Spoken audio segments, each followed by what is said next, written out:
If you have ever received a new Discover credit card and did not know how to start using it, or if you're looking for a fast way to activate your card, you probably feel stuck. In this video, I will guide you through the simple process of activating your Discover credit card so you can use it safely and quickly. I will also show you the exact website you're gonna have to use to make this work. Let's get started.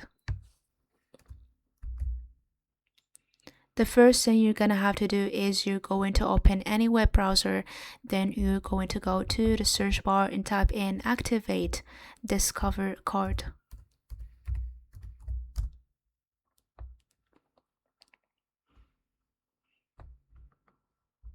Now you're gonna have to find this exact website. You're going to click on this link.